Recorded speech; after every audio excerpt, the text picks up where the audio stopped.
വൈദേഹി. രചന, അവതരണം മിത്രവിന്ദ. ഒരാഴ്ച എത്ര പെട്ടെന്നാണ് കടന്നുപോയത്. സഞ്ജീവനിൽ നിന്നും മടങ്ങി വീട്ടിലേക്ക് പോകുകയാണ് രുദ്രനും വൈദേഹിയും. ലേ സിസ്റ്റർ കാലത്ത് റൂമിലേക്ക് എത്തി. രുദ്രനാണ് ഡോർ തുറന്നത്. Good morning sir. വൈദേഹി എവിടെ? ചിരിയോടെ അവൾ അകത്തേക്ക് കയറി ചുറ്റിനും നോക്കി. കുളിക്കുക? അതെയോ, പോകാനുള്ള തയ്യാറെടുപ്പിലാണോ? ബ്രേക്ക്ഫാസ്റ്റ് കഴിച്ചിട്ട് മടങ്ങാട്ടോ. സിസ്റ്റർ കാലത്തെ ഇറങ്ങിയാലും വീട്ടിലെത്തുമ്പോൾ ഒരുപാട് ലേറ്റാകും. ബ്രേക്ക്ഫാസ്റ്റ് കഴിഞ്ഞ് പോകാൻ നിന്നാൽ പിന്നെയും താമസിക്കും. അതുകൊണ്ട് ഞങ്ങൾ ഇടയ്ക്ക് എവിടെയെങ്കിലും വണ്ടി നിർത്തി ഭക്ഷണം കഴിച്ചോളാം. ഓക്കെ, എങ്കിൽ പിന്നെ നേരത്തെ ഇറങ്ങിക്കോളൂ, അതാകും നല്ലത്. വൈദേഹി ഇറങ്ങി വരട്ടെ, ഞാൻ വെയിറ്റ് ചെയ്യാം. അവൾ അവിടെ കിടന്ന് ഒരു കസേരയിൽ പോയിരുന്നു. എന്തെങ്കിലും മെഡിസിൻ ഉണ്ടോ? നോ സർ, ആകെ കൂടി വൈദേഹിക്ക് തലമുടിയിൽ പുരട്ടാൻ ഒരു ഓയിൽ മാത്രം ഡോക്ടർ നിർദ്ദേശിച്ചിട്ടുള്ളൂ. അത് ഉറക്കമൊക്കെ ഒന്ന് ശരിയാവാനാ.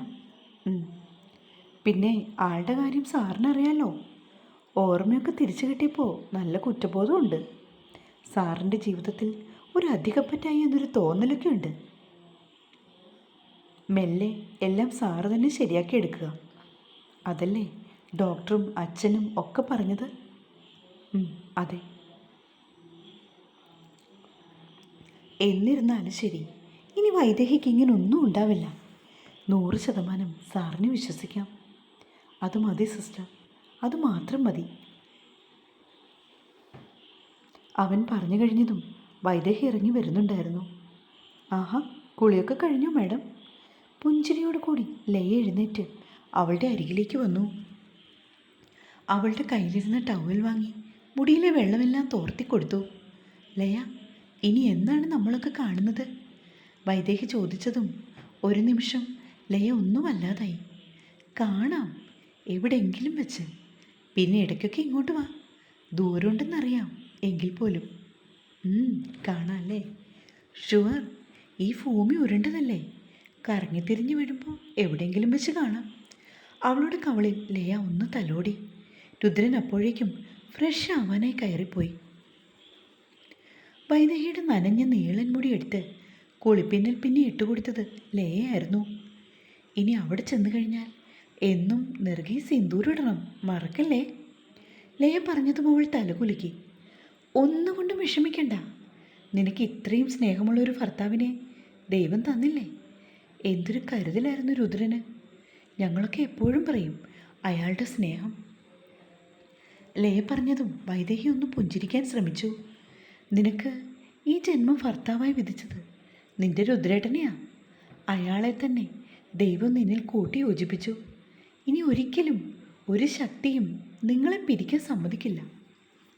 ലയ പറഞ്ഞതും വൈദേഹി എല്ലാം കേട്ടുകൊണ്ട് അനങ്ങാതെ നിന്നു. ആ താലിമാല രുദ്രൻ്റെ കൈവശമുണ്ട്. ഏതെങ്കിലും അമ്പലത്തിൽ കൊണ്ടുപോയി അതൊന്നുകൂടെ പൂജിച്ച് രുദ്രനെ കൊണ്ട് നിന്റെ കഴുത്തിൽ കെട്ടിത്തെറിക്കണം. അച്ഛനതൊക്കെ പറഞ്ഞു കൊടുത്തിട്ടുണ്ടേ. അവൾ തലകുലുക്കി. ഈ ചിന്തകളൊക്കെ മാറ്റി വെച്ച് സന്തോഷമായിട്ട് ജീവിക്കാൻ നോക്ക്. ഇനി കാണുമ്പോൾ ഈ കുഞ്ഞു വയറ്റില്ലേ ഞങ്ങൾക്കൊരു കുഞ്ഞു വൈച്ചോനെ കാണണം. ലയ പറഞ്ഞതും അവൾ ലയയുടെ കൈത്തണ്ടയിൽ ഒന്ന് പിച്ചി. ഹാവൂ, വേദനിച്ചു പെണ്ണേ, നീ മേടിക്കും കേട്ടോ. ഡോക്ടർ വ്യാസും ശംഖുമാഷുമൊക്കെ അവരെ കാണാണ്ട് പോണല്ലോ. അവർ നാളെ എത്തുള്ളൂ.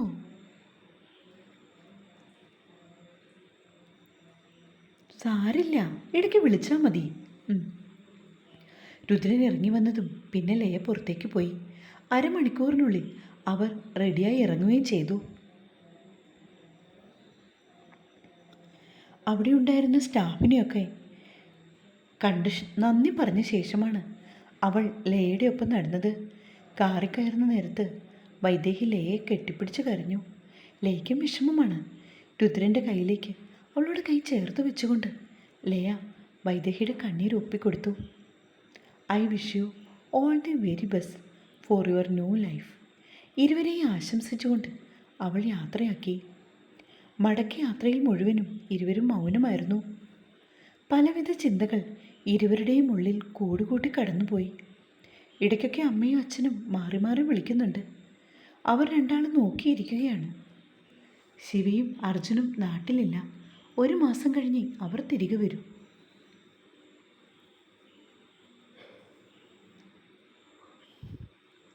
വൈദേഹി, എന്താ രുദ്രേട്ട, താൻ എന്താ ഒന്നും മിണ്ടാതിരിക്കുന്നേ?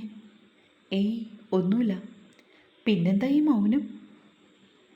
രുദ്രേട്ടൻ വണ്ടി ഓടിക്കുമല്ലേ, ശല്യം ചെയ്യണ്ടെന്ന് തോന്നി. വൈദേഹി, ഒരിക്കലും എനിക്കൊരു ശല്യമല്ല. എപ്പോൾ വേണമെങ്കിലും തനിക്ക് എന്നോട് എന്തും സംസാരിക്കാം.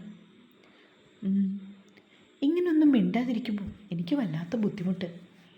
സോറി ഏട്ടാ. സത്യം പറഞ്ഞാൽ എന്താണ് ഏട്ടനോട് പറയേണ്ടതെന്ന് പോലും എനിക്കറിഞ്ഞൂടാ. അതെന്താ അറിയാൻ പാടില്ലാത്തത്? ഓർമ്മ വെച്ച നാൾ മുതൽക്കേ നിനക്ക് രുദ്രേട്ടൻ മാത്രം മതിയായിരുന്നല്ലോ. എന്നിട്ടിപ്പോൾ എന്തേ? പെട്ടെന്ന് അവൻ ചോദിച്ചതും വൈദേഹി ഒന്നും പതറി.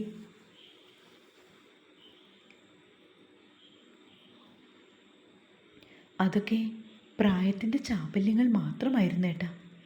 വെറുതെ ഏട്ടൻ്റെ ജീവിതം കൂടി ഞാനായിട്ട്. അത് പറയുകയും അവളുടെ വാക്കുകൾ ഇടറി. പിന്നീട് രുദ്രൻ അവളോട് ഒന്നും തന്നെ ചോദിച്ചതുമില്ല. കുറേ ദൂരം പിന്നിട്ട ശേഷം ഒരു തണൽ മരച്ചോട്ടിൽ രുദ്രൻ വണ്ടി ഒതുക്കി നിർത്തി. കിഴക്കേ കാവ് മുത്തി എന്നൊരു ബോർഡ് കണ്ടു. ആ മരത്തിൻ്റെ ചോട്ടിലായിട്ട് ഒരു സ്ത്രീ വിഗ്രഹം, ഒപ്പം കുറേയേറെ ചുവപ്പ് നിറമുള്ള ചരടും സിന്ദൂരവും പൂക്കളും ഒക്കെ കിടപ്പുണ്ട്. കുറച്ചപ്പുറത്ത് മാറി ഒരു മുറുക്കാൻകടയും. മുന്നിൽ നീണ്ടു നിവർന്ന് കിടക്കുന്ന കുന്നിൻ ചെരുവും കുറച്ച് മാറി നീണ്ടു കിടക്കുന്ന തെങ്ങിൻ തോപ്പുകളും കുടപ്പനകളും അകലെയായി കാണുന്ന വയലേലകളും. ഇരുവരും കാറിൽ നിന്നിറങ്ങി. അവിടെ മാകെ നോക്കിക്കണ്ടു. ഒരു പ്രത്യേക വൈബ്. മുത്തിയെ തൊഴുത് പ്രാർത്ഥിക്കും മക്കളെ, വിളിച്ചാൽ വെളിപ്പുറത്താ. മുറുക്കാൻകടയിൽ നിന്നും ഒരു വൃത്തൻ വിളിച്ചു പറഞ്ഞതും രുദ്രനും വൈദേഹിയും ഒരുപോലെ തിരിഞ്ഞു നോക്കി. പാതി കൊഴിഞ്ഞ പല്ലുള്ള മോണ കാട്ടി അയാൾ ചിരിച്ചുകൊണ്ട് രുദ്രൻ്റെ അരികിലേക്ക് ഇറങ്ങി വന്നു. എൻ്റെ പേര് മുനിസ്വാമി. ദേ, ആ ചെരുവിൻ്റെ താഴെ ഒരു കോളനിയുണ്ട്, അവിടെ താമസം. ഈ കട നടത്താൻ തുടങ്ങിയിട്ട് 67 കൊല്ലം കഴിഞ്ഞു മക്കളെ. രുദ്രൻ അയാളെ നോക്കി ഒന്നും മൂളി. മുത്തിയമ്മയോട് പ്രാർത്ഥിക്കണേ. പ്രകൃതി മാതാവാണ്. നമുക്കെല്ലാം തരുന്നതും തിരിച്ചെടുക്കുന്നതും വീണ്ടും ഉയർത്തി വരുന്നതും എല്ലാം ഈ പ്രകൃതി തന്നെയാണ്. അതുകൊണ്ട് എൻ്റെ മക്കൾ നന്നായിട്ട് പ്രാർത്ഥിക്കുക. നിങ്ങളുടെ എല്ലാ പ്രശ്നവും മാറും. ആ ശരി ഏട്ടാ. ഇവിടുത്തുകാർ ആളുകൾക്കെല്ലാം അറിയാം മുത്തിയെ. പിന്നെ ഈ വഴിയിലൂടെ പോകുമ്പോൾ ഇങ്ങനെ വണ്ടി നിർത്തി ചിലരൊക്കെ ഇറങ്ങും. അവരോടൊക്കെ ഞാൻ മുത്തിയുടെ കഥ പറഞ്ഞു കൊടുക്കും. ചിലർക്ക് വിശ്വാസം തോന്നി പ്രാർത്ഥിക്കും. കൃത്യം ഒരാണ്ട് തികയും മുന്നേ അവരൊക്കെ വന്ന് വീണ്ടും എന്തെങ്കിലും വഴിപാടൊക്കെ ചെയ്ത് മുത്തിയോട് നന്ദി പറഞ്ഞു മടങ്ങും. അയാൾ പിന്നെയും വർണ്ണിച്ചുകൊണ്ടേയിരുന്നു. എല്ലാം കേട്ട് കഴിഞ്ഞതും രുദ്രൻ വൈദേഹിയും കൂട്ടിക്കൊണ്ട് മുത്തിയുടെ പ്രതിഷ്ഠയുടെ മുന്നിലേക്ക് ചെന്നു. കണ്ണുകൾ അടച്ചുകൊണ്ട് ഇരുവരും ആ പ്രകൃതി മാതാവിനോട്, പ്രപഞ്ച സത്യത്തിനോട് പ്രാർത്ഥിച്ചു. ഇരുവരുടെയും ഉള്ളിലുള്ള എല്ലാ നൊമ്പരങ്ങളും അവർ ആ മൂർത്തിയുടെ മുന്നിൽ ഇറക്കി വെച്ചു. മുറുക്കാൻകടയിൽ നിന്നും എണ്ണയും കർപ്പൂരവും സാമ്പ്രാണിയും ഒക്കെ വാങ്ങി ആൽത്തറയുടെ ചുവട്ടിലായി കുടികൊള്ളുന്ന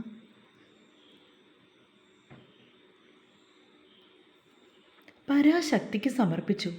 അവിടെ നിന്നിരുന്ന കുറച്ച് കാട്ടുചെടികളിൽ ചുവപ്പും മഞ്ഞയും നിറമുള്ള പൂക്കളുകൾ നിറയെ ഉണ്ടായി. വൈദേഹിയാണ് അതെല്ലാം പറിച്ചെടുത്തത്. ഒരു കാട്ടിലയിൽ വെച്ച് അവൾ അത് നടക്കി സമർപ്പിച്ചു. അപ്പോഴേക്കും ഒരു ചെറിയ ചാറ്റൽ മഴ പോലെ, ഒപ്പം ഇളം തെന്നലും. അത് അവരെ തഴുകി തലോടി കടന്നുപോയി. മഴ പെയ്യുമോ ഏട്ടാ? രുദ്രൻ മുറുക്കാൻകടക്കാരനെ വിളിച്ച് ഉറക്കെ ചോദിക്കുകയാണ്. ഇല്ല മോനെ, ഇതിവിടെ പതിവാ. ഇടയ്ക്കൊക്കെ ഇങ്ങനെ ചെറിയ മഴത്തുള്ളി പൊഴിഞ്ഞുകൊണ്ടേയിരിക്കും. അയാൾ മറുപടിയും കൊടുത്തു. വൈദേഹി അപ്പോഴും മിഴികൾ പൂട്ടി തൻ്റെ സങ്കടങ്ങളൊക്കെ പറയുകയാണ്. പെട്ടെന്നായിരുന്നു രുദ്രന് ഒരു തോന്നൽ തോന്നിയത്. അവൻ തൻ്റെ പോക്കറ്റിലേക്ക് കൈയിട്ടുകൊണ്ട് താൻ വൈദേഹി അണിയിച്ചിരുന്ന താലിമാല എടുത്തു. അവൾക്ക് യാതൊരു ഓർമ്മയുമില്ലാത്ത നേരത്ത് താൻ ചാർത്തിക്കൊടുത്ത താലിമാല. എന്തിനാണ് അങ്ങനെ ചെയ്തതെന്നോ ഇതിൻ്റെ മൂല്യം എന്താണെന്നോ ഒന്നും വൈദേഹിക്ക് അപ്പോഴറിയില്ലായിരുന്നു. അവളെ ചികിത്സയ്ക്ക് കൊണ്ടുപോകുമ്പോൾ സിസ്റ്റർ ലയ അത് രുദ്രനെ ഏൽപ്പിച്ചു. ഇന്ന് സഞ്ജീവനിയിൽ നിന്ന് മടങ്ങുന്ന നേരത്ത് ബാഗിലേക്ക് തിരികെ വീട്ടിലേക്ക് കൊണ്ടുവരാനുള്ള വസ്തുക്കളൊക്കെ പായ്ക്ക് ചെയ്തു. അപ്പോഴാണ് താൻ സൂക്ഷിച്ചു വെച്ചിരുന്ന താലിമാല അവൻ്റെ കണ്ണിൽ പെട്ടത്. അതെടുത്ത് പോക്കറ്റിലേക്ക് ഇടുകയാണ്. മുറുക്കാൻ കടക്കാരൻ ചേട്ടൻ്റെ അടുത്തേക്ക് ചെന്ന് ഒരു മഞ്ഞ ചരട് അവൻ വാങ്ങി. ശേഷം ആ താലി അതിലേക്ക് കോർത്തിട്ടുകൊണ്ട് വൈദേഹിയുടെ അരികിലേക്ക് വന്നു. വൈദേഹി, അവൻ വിളിച്ചതും അവൾ മിഴികൾ ഉയർത്തി. അവൻ്റെ കയ്യിലിരുന്ന ആലിലെ പൂത്താലി അത് അവളുടെ കണ്ണുകളിൽ ഉടക്കി. ഈ താലി നിന്നെ ആദ്യമായി അണിയിക്കുമ്പോൾ എൻ്റെ മനസ്സാകെ സംഘർഷപൂരിതമായിരുന്നു. നിനക്കും യാതൊരുവിധ ഓർമ്മകളുമില്ലായിരുന്നു. ഈ താലിമാലയുടെ ഒരു വിലയും മനസ്സിലാക്കാതെയാണ് അന്ന് ഞാനും നീയും കഴിഞ്ഞത്. എന്നാൽ ഇപ്പോൾ ഈ നിമിഷം ഈ പ്രപഞ്ച ശക്തിയുടെ മുന്നിൽ വെച്ച് രുദ്രൻ ഇത് വൈദേഹിയെ വീണ്ടും അണിയിക്കാൻ പോന്നു. കൊട്ടും കുരുവിയും ആർപ്പുവിളിയും ഒന്നുമില്ലാതെ നമ്മളെ ഓരോരുത്തരെയും നയിക്കുന്ന ഈ പ്രകൃതിയെ വണങ്ങി ഈ ശക്തിയുടെ മുൻപിൽ പ്രാർത്ഥിച്ചുകൊണ്ട് സകല ചരാചരങ്ങളെയും നമിച്ചുകൊണ്ട് ഒരിക്കൽ കൂടി ഞാൻ നിന്നെ സ്വന്തമാക്കാൻ ആഗ്രഹിക്കുന്നു. രുദ്രൻ അത് പറഞ്ഞു നിർത്തിയതും വൈദേഹി അവനെ ഒറ്റുനോക്കി. നീ എന്താ ഒന്നും പറയാത്തത്? രുദ്രേട്ടാ, എനിക്ക് ആ സമയത്ത് എൻ്റെ രോഗാവസ്ഥ മൂലമാണ് അങ്ങനെയൊക്കെ തോന്നിയത്. ഏട്ടൻ എന്നോട് ക്ഷമിക്കണം. ഒരിക്കലും നമ്മൾ തമ്മിൽ ഒന്നാകേണ്ടവരല്ല. അവൾ വാക്കുകൾക്കായി പരതി.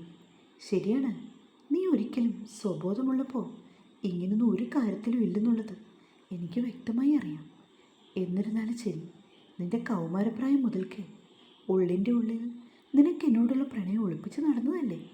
അതല്ലെന്ന് പറയാൻ നിനക്കാവുമോ വൈദേഹി? രുദ്രൻ ചോദിച്ചതും അവൾ നിലത്തേക്ക് മിഴികൾ ഊന്നി.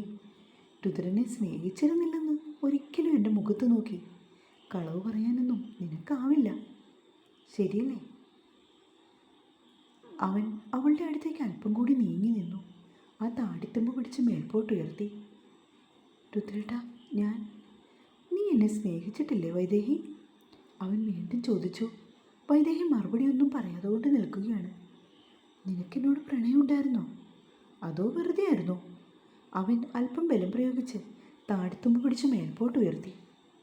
എനിക്കറിയാം എൻ്റെ വൈദേഹിയെ ഒരുപക്ഷെ മറ്റാരെ കാണും. പ്രായത്തിൻ്റെ ഒരു ചാപല്യമാവുമെന്നാണ് ഞാൻ അങ്ങനെയൊക്കെ കരുതിയത്. പക്ഷെ നിന്നെ അറിയാൻ ഞാൻ ഏറെ വൈകിപ്പോയി. പ്രകൃതി എനിക്കായി കാത്തുവെച്ചവൾ. പറഞ്ഞുകൊണ്ടവൻ താലിച്ചരട് മുത്തിയമ്മയുടെ നടയിൽ വെച്ചു. അല്പനേരം പ്രാർത്ഥിച്ചു. ശേഷം അത് കയ്യിലെടുത്ത് പ്രകൃതിയുടെ നേരെ ഉയർത്തി. എന്നിട്ടത് വൈദേഹിയുടെ കഴുത്തിൽ ചാർത്തി കൊടുത്തു. ഇനി ഒരിക്കലും അഴിക്കാൻ ഇടവരുതേ എന്ന് പ്രാർത്ഥിച്ചുകൊണ്ട് വിഗ്രഹത്തിന് താഴെ വിതറിക്കിടന്നിരുന്ന സിന്ദൂരത്തിൽ നിന്നും അല്പം എടുത്തു അവളുടെ നെറുകയിൽ അണിയിച്ചു കൊടുത്തു. അപ്പോഴേക്കും ഒരു ചാറ്റൽ മഴ അവരെ ചെറുതായി നനയിച്ചു. പ്രകൃതിയുടെ അനുഗ്രഹം. വൈദേഹിയുടെ മിഴികൾ ഏറെ നനഞ്ഞതും രുദ്രൻ അതിന് സമ്മതിക്കാതെ കൊണ്ട് അവളുടെ കവിളിലെ കണ്ണീര് തുടച്ചു മാറ്റിക്കൊടുത്തു. കടക്കാരൻ ചേട്ടന് തൻ്റെ പോക്കറ്റിൽ നിന്നും 500 രൂപ എടുത്ത് കൊടുത്തു. ശേഷം അയാളോട് യാത്ര പറഞ്ഞ് രുദ്രനും വൈദേഹിയും അവരുടെ കാറിലേക്ക് കയറി. അയാളെ കൈവീശി കാണിച്ചുകൊണ്ട് ഇരുവരും വീണ്ടും യാത്ര തുടർന്നു. അത് നോക്കി അപ്പോഴും മുത്തിയമ്മ പുഞ്ചിരി തൂകി നിന്നു. തുടരും.